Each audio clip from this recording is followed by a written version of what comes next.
In today's video, we are going to rank all of the weapons from the Resident Evil 4 remake. So I'm using the existing Resident Evil 4 tier maker profile that they've got on the website. And I put all the they include the guns from the original, and I've put them in didn't use because I've never played the original.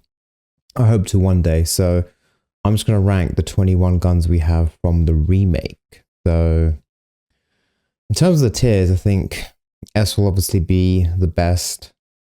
A will be very good.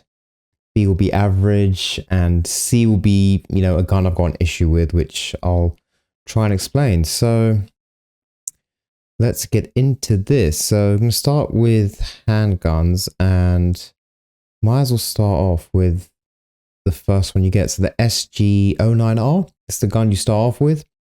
It's pretty good.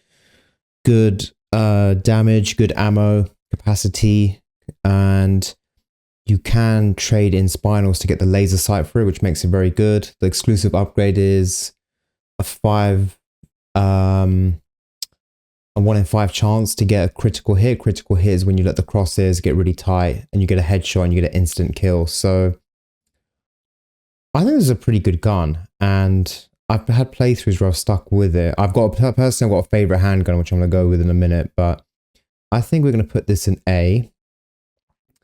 And then we've got the Punisher, which you can only get from the merchant if you trade a certain amount of spinals in, and its exclusive upgrade is that it penetrates through 5 targets, which sounds good, but you got to have them all lined up.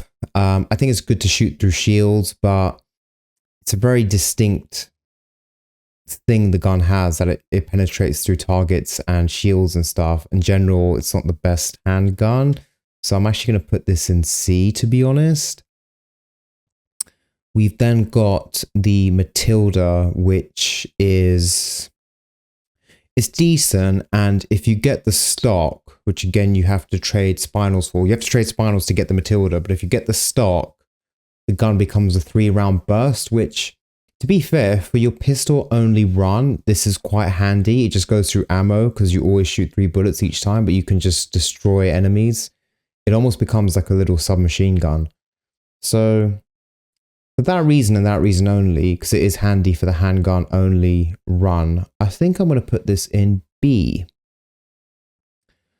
And then we've got the Red 9, which, so on paper, if you upgrade every gun to its fullest capacity with the merchant, the Red 9 is the most powerful pistol in the game. Not to be confused with Magnums. I'm not including Magnums in this, just handguns that use handgun ammo.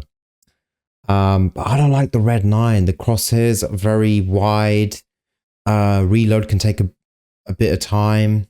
And if you want it to be more accurate, you have to get the stock, which then takes up loads of space in your attaché case. So controversially, I'm going to put the Red 9 at C, I can see why a lot of people would want to go with this gun when they're playing the game. I tried it on my first ever playthrough. I remember getting it in the middle of the lake for free, and I just thought the stats look pretty good. I'll try it, but I just never gelled with this gun at all. And then we've got the DLC gun, which I'll include the 2 DLC weapons for some of you that have access to them. This is the Sentinel 9, which is honestly a replica of the SG09R, which is the first gun that we rated, the gun that you start off with. The only difference is it's slightly less damage, but the biggest advantage is, out of all of the pistols in the game, this has the most ammo. If you upgrade it fully, I think it has either 28 or 32 bullets, but it's around that. It's like a minimum 28, which is pretty good, especially if if you struggle with the game, or your aim isn't good, or you just get really scared when you're playing it. You just know you've got 30 bullets there, so you don't have to reload in the middle of a battle. So I'm going to put, I very rarely use this, but I'm going to put it on B because I do know it's a good weapon.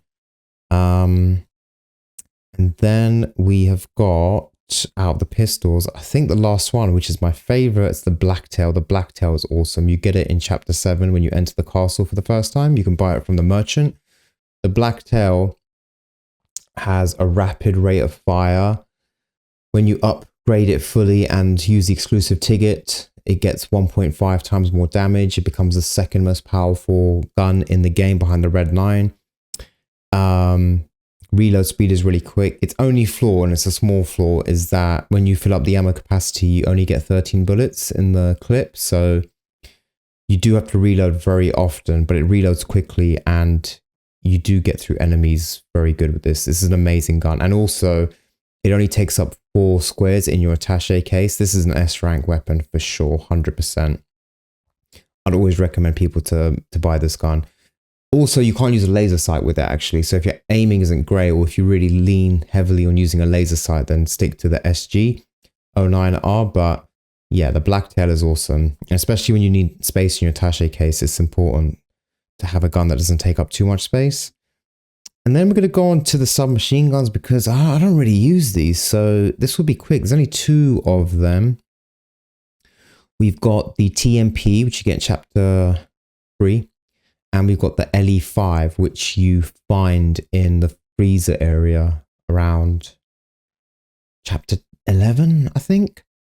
Both are all right. The problem is they have a wide crosshair, so you're not always hitting your target, and you go through ammo really quickly. This game isn't really built for like auto weapons that just go through bullets. It's not that kind of game. So I think I have seen people do playthroughs of TMP, and it is quite powerful when you max it out. But I think I'm gonna have to put both of these on C if I'm gonna be honest. I just getting through all the ammo, and then you kind of use all your gunpowder just to craft these bullets. And the thing is, you can't go through the game just with a submachine gun. You need a sniper rifle, and for me personally, you definitely need a shotgun. So yeah.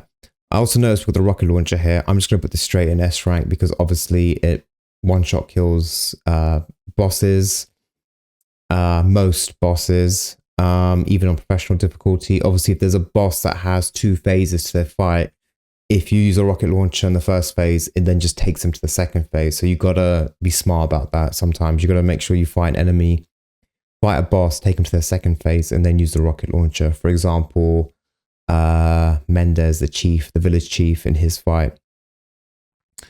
And then we're going to go on to very quickly the bolt thrower. I'm just putting this straight and see. It's just too finicky. It's you need knives on top of resources to create the ammo. It sways a little bit as well, so sometimes your aim can be off. It's silent, so it's good for stealth. You can reclaim your bolts, which is good. It has the attachable mines, and there are some pretty good strategies where when you fight the Chainsaw Sisters and Mendez in chapter 6, there's some really good strategies where you up the power, you improve the power of the bolt thrower, and use the attachable mines, and you can just take those guys out really quickly. But other than that, I don't think the bolt thrower is that great, to be honest.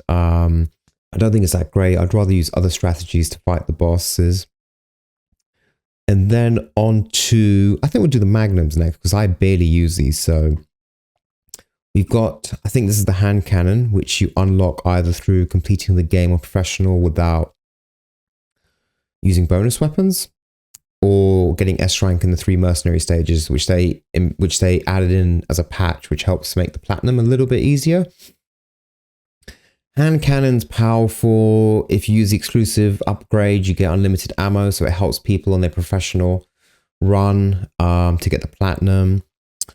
But the crosshairs are really big, so you spend a lot of time just shooting at enemies and you're not even hitting them.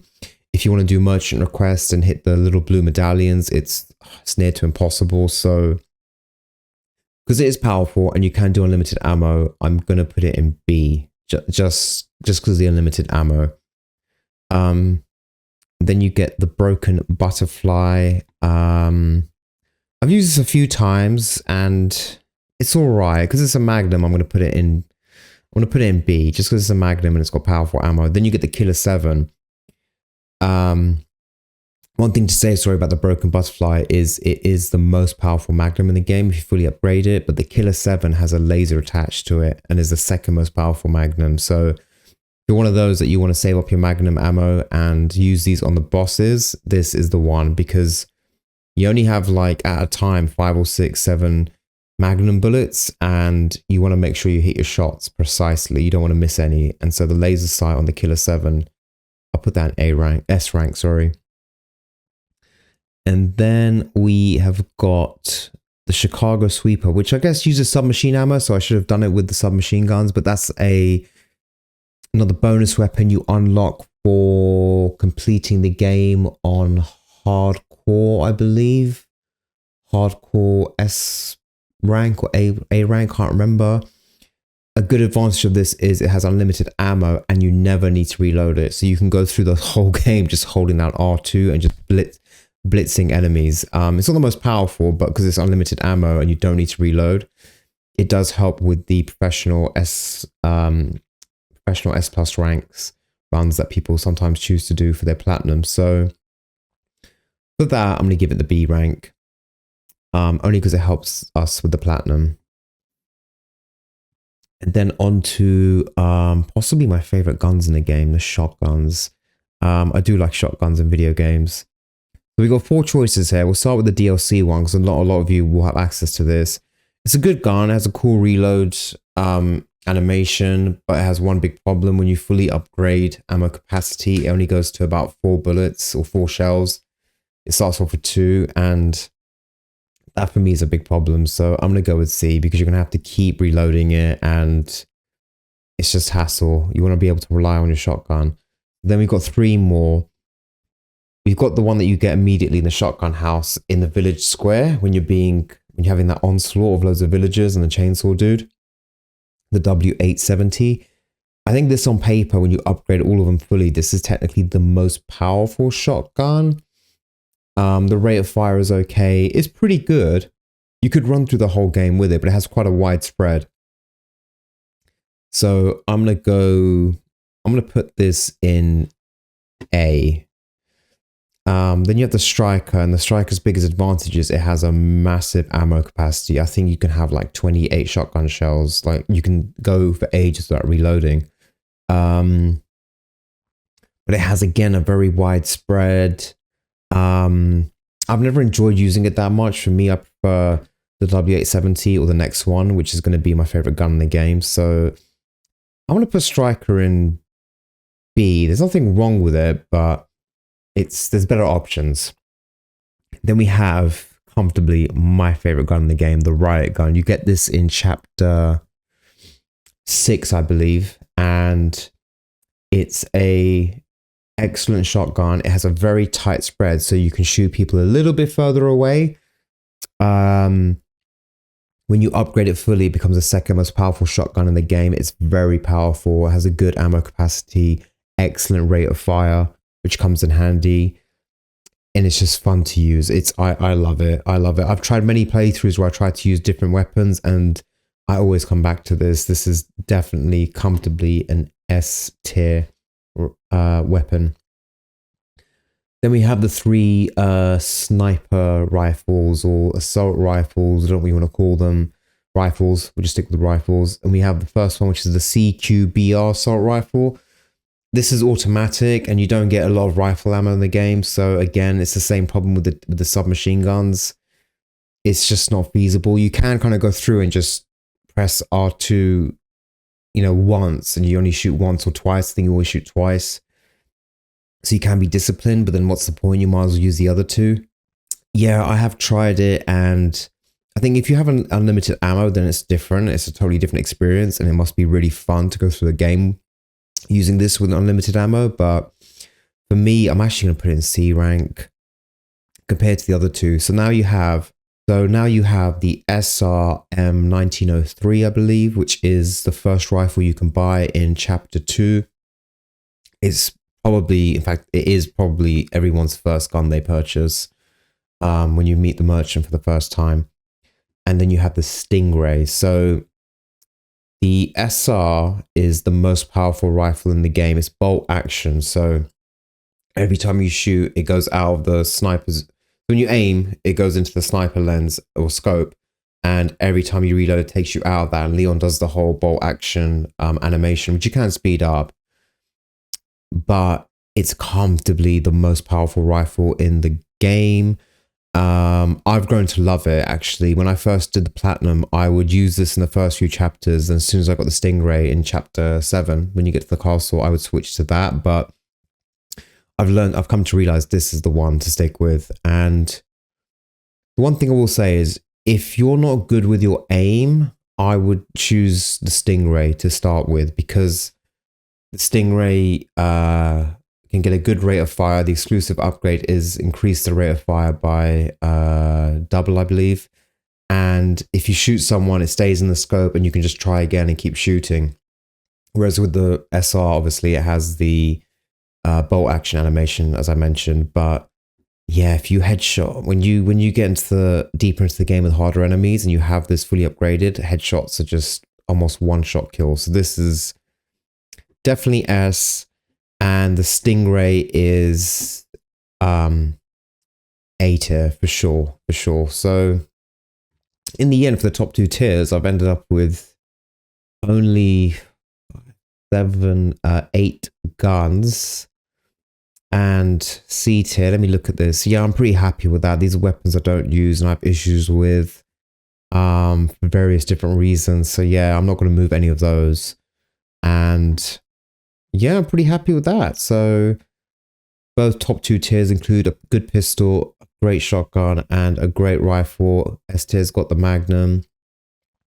I mean, we could maybe move the broken butterfly off to the A, then we got one of each, but yeah, I'd agree with that. I think that's how I rank my favorite weapons in all the weapons in Resident Evil 4 Remake. If you're going through it for the first time, I would definitely recommend sticking to this group of weapons for sure. Obviously, try different weapons. You know, everyone has different play styles and different builds that they like and different things they look for. But for me, yeah, these are I should say 6. Rocket launcher doesn't really count. That's just one off every now and again. But these are the 6 weapons I would definitely stick with. So yeah, that's my tier of Resident Evil 4 Remake weapons. Hope you enjoyed. Thank you for watching.